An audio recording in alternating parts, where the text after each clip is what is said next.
We are 1 month away from the NFL draft exactly. So now we're going to check in with all you Bears fans and see what questions you have in the CHSN Bears Mailbag. First question from Dustin Kendrick. Dustin B. Kendrick. Macho Maker, appreciate that.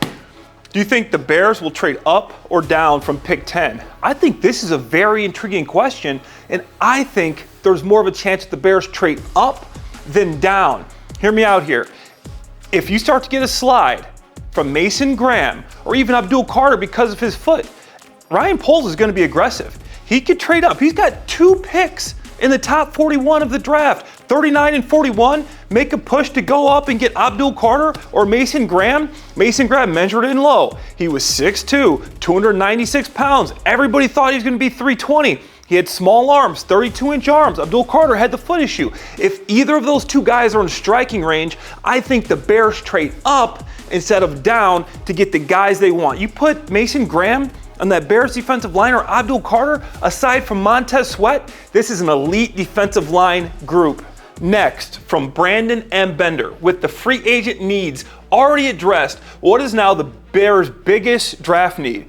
And that's exactly right. They've addressed all their needs in free agency. Like Ryan Poles said, what does this do? This opens up the draft. But if I had to say there was a need, I would start with the first need would be a playmaking running back. And that doesn't mean I'm saying take Ashton Jeanty at 10. I'm saying this is a very deep running back class. Omarion Hampton, if he slides, maybe the Bears make a move to trade up and get him. Some mocks have him falling all the way to 39. If you like Travion Henderson, if you want to go way back and you want to get Trevor Etienne, you need to bring in another running back that Ben Johnson likes that can be explosive. My number 2 need would be more depth in the offensive line.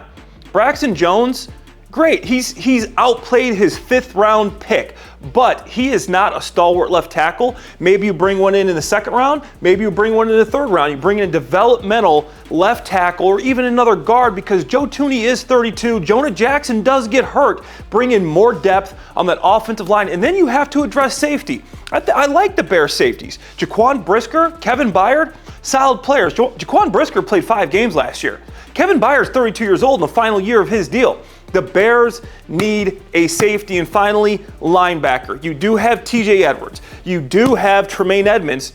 After that, you just let Jack Sanborn walk right out your door. You didn't even say bye. This guy signed a 1-year, $1.5 million contract with the Dallas Cowboys to go back to Matt Eberflus, and you didn't tender him.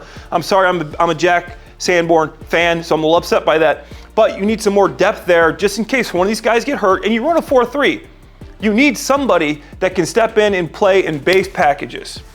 Okay, Richard Gage, Rich G 780. Do you think Tyler Warren would be good value at 10? Okay, I'm probably in the minority here. I like Tyler Warren at 10. I think with Ben Johnson, he runs the 3rd most two tight end sets in the entire NFL. 1/3 of the time, he has 2 tight ends on the field. Tyler Warren can play inside, he can play outside, he can play on the slot, he can play in the backfield. This guy even takes snap at quarterback. You give me a guy like Ben Johnson that's that creative, it'd be interesting to see what he could do with Tyler Warren, who had 1,200 yards and 8 touchdowns last year. This guy's highly productive, he's an athlete, and he can block. You can do so many things with Tyler Warren. If he's there at 10, I would not mind him being the pick at all. You put him and Cole Kmet on the field together. Now the defense has to react to you. Are they going to play you in base? Are they going to play you in nickel? They play you in nickel. Tyler Warren can block a defensive back, and you're going to have rushing lanes open up all over the field. If you play him in base, guess what? No linebacker is going to guard Tyler Warren. That's what a good tight end is to me. A guy you can take advantage of the run game in nickel, but if they play base, no linebacker can guard you, and that's what Tyler Warren brings. All right, and finally from Marcus Smith, 56814. Marcus Smith, it's a tough name, man, so you had to put all those numbers. I get it. All right, should the Bears target a 3-technique defensive tackle like Walter Nolan and have Javon Dexter be the 1 technique, or target a 1 technique like Kenneth Grant and have Dexter be the 3 technique? I like Walter Nolan. I saw this guy at the Senior Bowl. He's big, he eats up a lot of space. If he's available at 39, I like him. I say you bring him in, and you can move Dexter to the 1 technique, but I do like Dexter as a 3 technique.